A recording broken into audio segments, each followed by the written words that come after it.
Hello everyone. I'm so glad you could join me. Today's presentation is part of the Pathways program called Comparing Schools and Costs. In this module, we will explore the costs associated with different educational institutions and career paths. We will also look at how to calculate your educational return on investment using actual school costs and salaries. Choosing a college is a big decision and requires thorough research. We want to provide you with the tools to make it easier and to make a great decision, a decision that's right for you. Let's start by thinking about how to choose the right school for you. There are lots of factors to consider. Is the mascot fun? Is it where the school is located? Do the dorm rooms have to be nice? Or do you want to make sure there is a great football team? There are many factors to weigh when making your school selection, and I'm not sure I'd put these at the top of the list. Let's look at some of the more important considerations.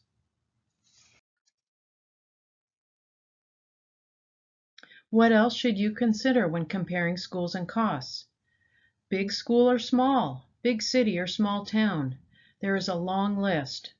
Two important factors are your career choice and the cost of attending a school. There are lots of ways to pay for school, which we know is expensive. You might use a combination of scholarships, loans, and grants. Some types of financial aid, such as loans, will need to be paid back after graduation, and some, like scholarships and grants, will not. There's a wide range of school costs, just like there's a wide range of starting salaries, depending on the career you choose. Each of these considerations is important, and we will see how they are also related to each other. Why? Because student loans are paid back with the salary you earn after graduation. Here's what we'll learn today about how to compare schools and costs. We'll learn how to research your future salary, calculate the total cost of a school before you apply, and calculate the return on your investment, or ROI. Let's start with a basic question. College or career? Is it worth your time, effort, and money to go to college after high school, especially when you can get a job and start earning money right now? This diagram may help you answer that. It shows just how valuable an investment in additional schooling is. If you leave school to get a job before you graduate, you'll have money to spend today, but take a look at the chart. The average salary you'll earn is $27,040. Compare that to the cost of a new car, which averages $37,000. That could be tough to afford. If you get a college degree, your salary is likely to be about $60,000, which is over double the salary of someone who leaves high school before graduating. And if you get a professional degree, you'll be able to make over $90,000, more than 3 times that amount. You can see that if you get more education, you'll earn a much higher salary in the future. The more you learn, the more you earn. And in addition, you will have a much better chance of staying employed over time, even when there are bumps in the economy. Let's get started now with salary research. You have probably been thinking a lot about what career you want to pursue after school, but have you also thought about how much you will make in that career? Do you know how much you'll earn when you are just starting out, or even how to research salaries? How much will you make in your chosen career? On this chart, you can see the wide range of salaries from profession to profession. Some careers may require additional schooling beyond a 4-year degree. To become a lawyer, for instance, requires a professional degree, which means a 4-year undergraduate degree and 3 additional years of law school for a total of 7 years of college. To become a doctor, you'll need a 4-year degree plus 4 years of medical school for a total of 8 years of college. These two professions require many years of school, but the value of that education translates into a much higher salary. Let's take a look at how to research the salary for your career. I will walk you through this example, and you can pause the video while you do the actual research for this example or for your own career. In this activity, let's say you have chosen to live in the state of Washington after you graduate. Perhaps you want to live there because you went there for a family vacation as a kid and you really liked it, or because the job market is really good there. In this example, you are interested in a career in social work. So you will research the salary for a social worker in Washington State. Salaries vary depending on where you are located. Let's go to the Bureau of Labor Statistics website. It will have just the information you need. Take a look. Once you're on the website, you click on the state where you will work. Washington State. Then look for your profession. If you don't know exactly what you want to do at this point, it's okay.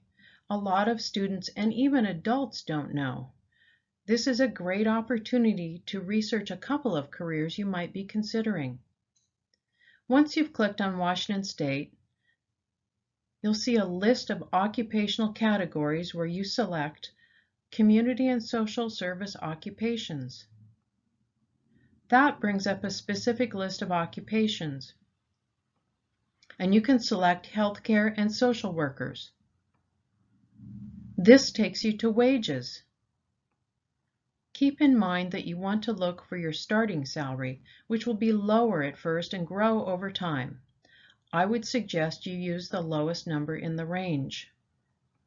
This is the amount you will depend on to start paying back your student loans right after you graduate.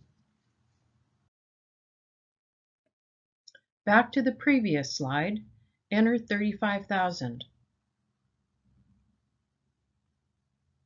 You can now go through the same exercise for careers you are considering.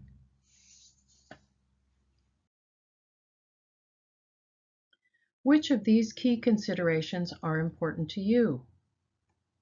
You might look at location and size like we discussed earlier.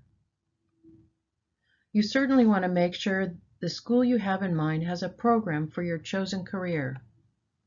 There are different types of schools to consider, such as public schools and private institutions.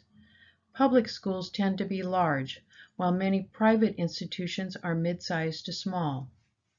There are for-profit and non-profit institutions. For-profit schools tend to have more flexible programs with classes held in the evenings, weekends, and online. This might allow you to work while going to school. Nonprofit schools are usually more traditional and have less flexible programs that may only be offered during the day. You should make sure you have the entrance requirements needed, such as the required math or foreign language credits. The years of study for a program can vary depending on the school. Most colleges and universities have a 4-year bachelor's degree and master's programs that can vary from 1 to 4 years. Community colleges offer 2-year associate degrees, and if credits can be transferred, you can complete another 2 years at a university to earn a bachelor's degree.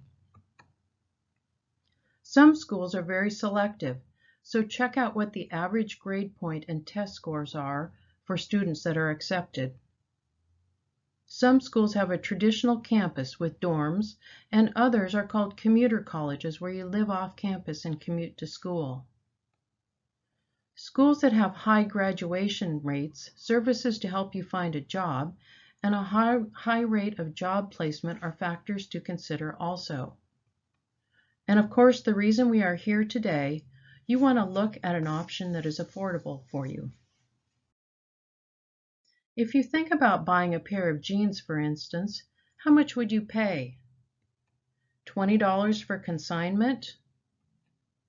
$250 for the latest jeans? or somewhere in between? What if the jeans were priced at $2,000? You might think that's a bit pricey. You may not have that much money on hand to pay with cash. Well, you could put it on a credit card, but it would take a long time to pay off based on the amount of money you are probably earning right now. The same is true for your educational purchase. It needs to be the right price for you.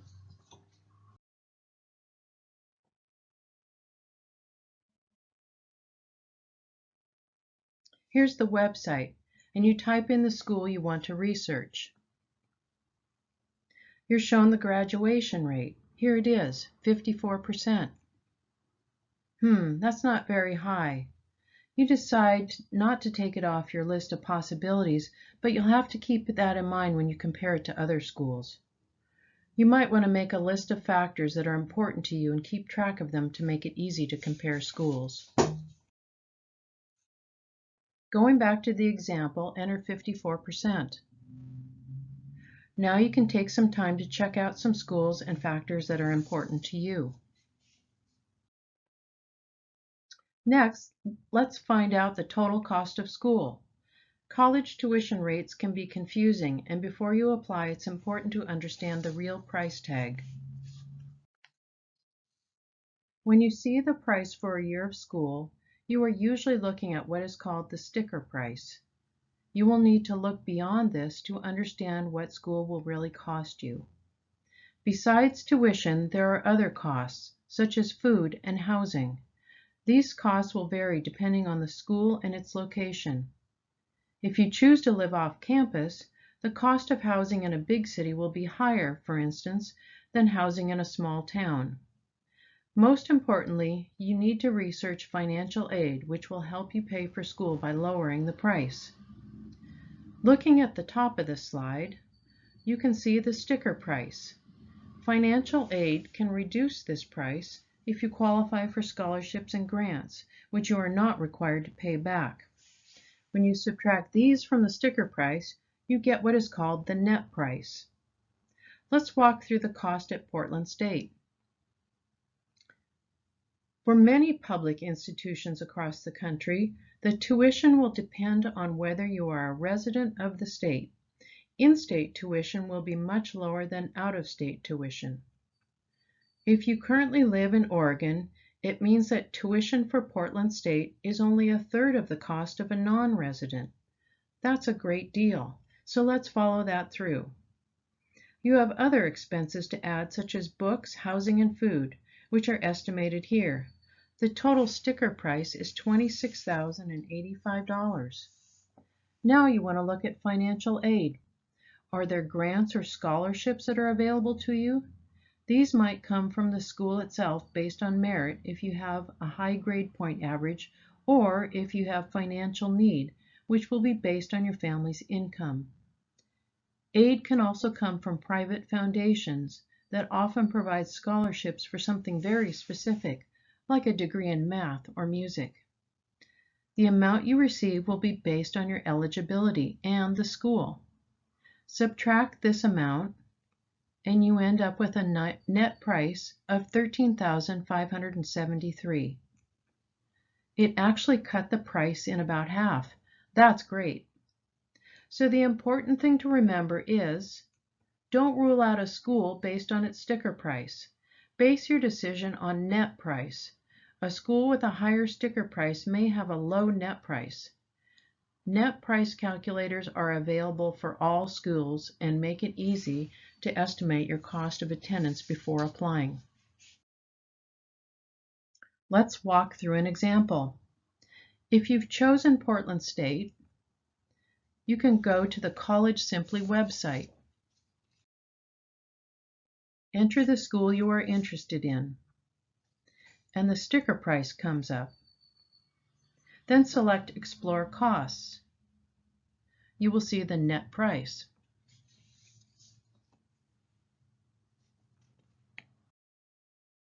Back to our example, enter the prices here. Try it now for one of the schools you are considering. Now we want to look at the last item for today, calculating the return on your investment, or ROI. This looks at the relationship between how much you spend on college versus the benefit you will receive from it in future earnings. The goal is to make sure the salary you expect is in balance with the cost of the school you select to get a good return on your investment. You've chosen some schools to look at, determined the cost, and applied for aid. But even with that, you don't have the cash needed to pay for school. You're not alone.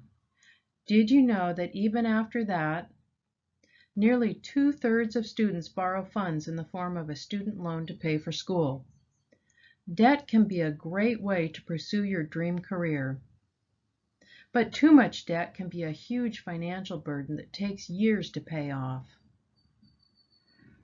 So you want to know several things before you apply to school.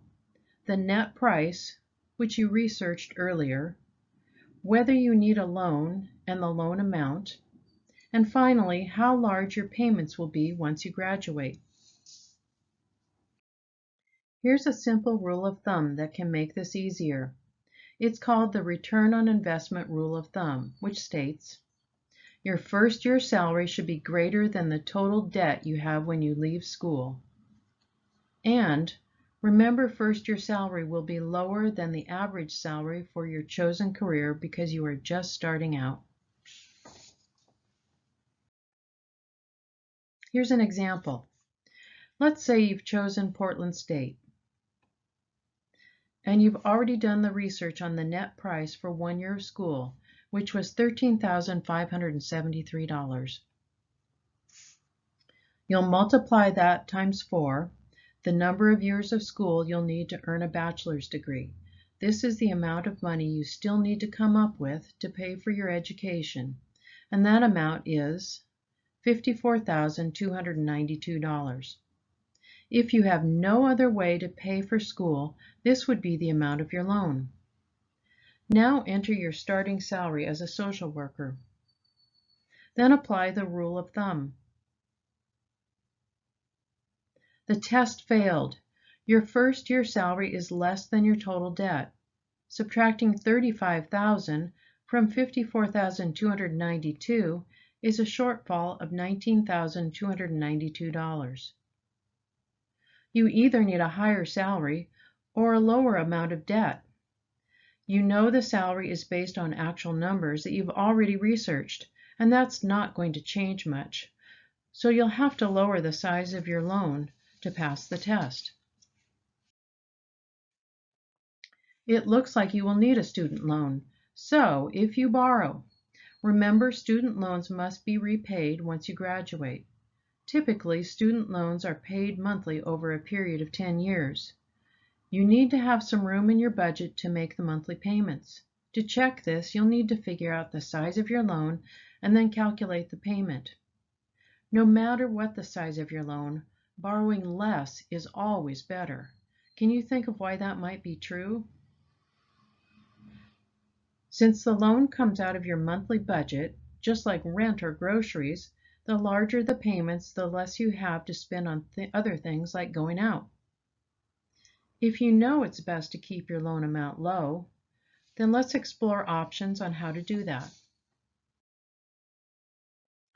Think about reducing your living expenses and cook most of your meals at home. You could save on books and supplies, or work during school breaks. Maybe you already have money saved. It's also important to have a conversation with your family to see if they can help with the cost. Here's an example of how you might reduce your loan size. You've identified a shortfall of $19,292. Here are some options to save. You could attend a community college for your first 2 years. The tuition is much less expensive, and if it is local, you could live at home. This will save you $16,426. You could work and earn some money. Let's say you make $4,000. And you could save some money on supplies by buying used textbooks, which cost less. This is a savings of $300. In this example, that gets you an overall savings of almost $21,000. Putting that to the test, your new loan amount is $33,566. Does that make the rule of thumb work? Yes, your starting salary is less than your total cost of debt. You've passed the test. Estimating your student loan amount before applying to college can help you avoid selecting a school that you cannot afford. This makes for a good return on investment. Here we have a pie chart that represents your total budget after college.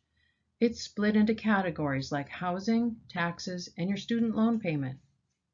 You know what you've agreed to pay back now. This is your loan amount.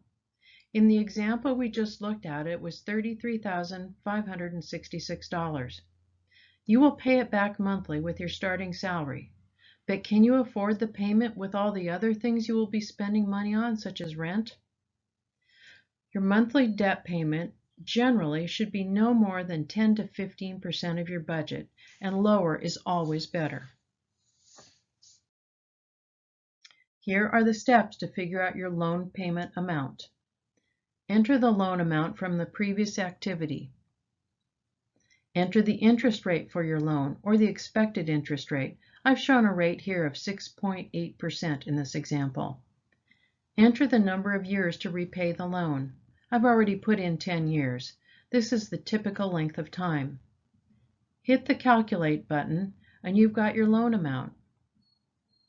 Multiply by 12 to get the amount you will pay annually. Does this payment fit within 10 to 15% of your total annual budget? Check the numbers by multiplying your salary of $35,000 by 10% for the low end of the range, which is $3,500, and by 15% for the upper end of the range, or $5,250. Your loan payment fits within that range. So yes, the loan fits within your budget. So that's it. That was a lot to cover and a lot of research, but these resources make it much easier. Let's review. For researching schools and salaries, go to the Bureau of Labor Statistics and the U.S. Department of Education for College Navigator and College Scorecard websites. To research net price, go to the College Simply website. And finally, use the rule of thumb to check your debt, and then calculate your loan payment by going to the Student Loan Repayment Calculator on the Sallie Mae website to make sure your payment fits within your budget after graduating. So, one more time. Before you apply to schools, you want to research your selected schools and the salaries of the careers you are interested in. Determine the net price of the school to know what the true cost is. Apply the rule of thumb. Remember, your starting salary should be greater than your total debt amount. Look for ways to pay for school: scholarships, grants, a family contribution, reduction in your living expenses, or if you need to, look for another school with a lower net price to keep your loan size to a minimum and manageable. Determine your monthly loan payments. And don't forget, a smaller loan means smaller monthly payments. Make sure it fits within your budget based on the salary you expect to make. That's it. Oh, and you want to graduate so you can earn the salary you expected. Then you can enjoy the return on your investment for the rest of your life. I hope we provided you with a pathway today to compare schools and costs and to make a well-informed decision about your future. Thanks for listening, everyone.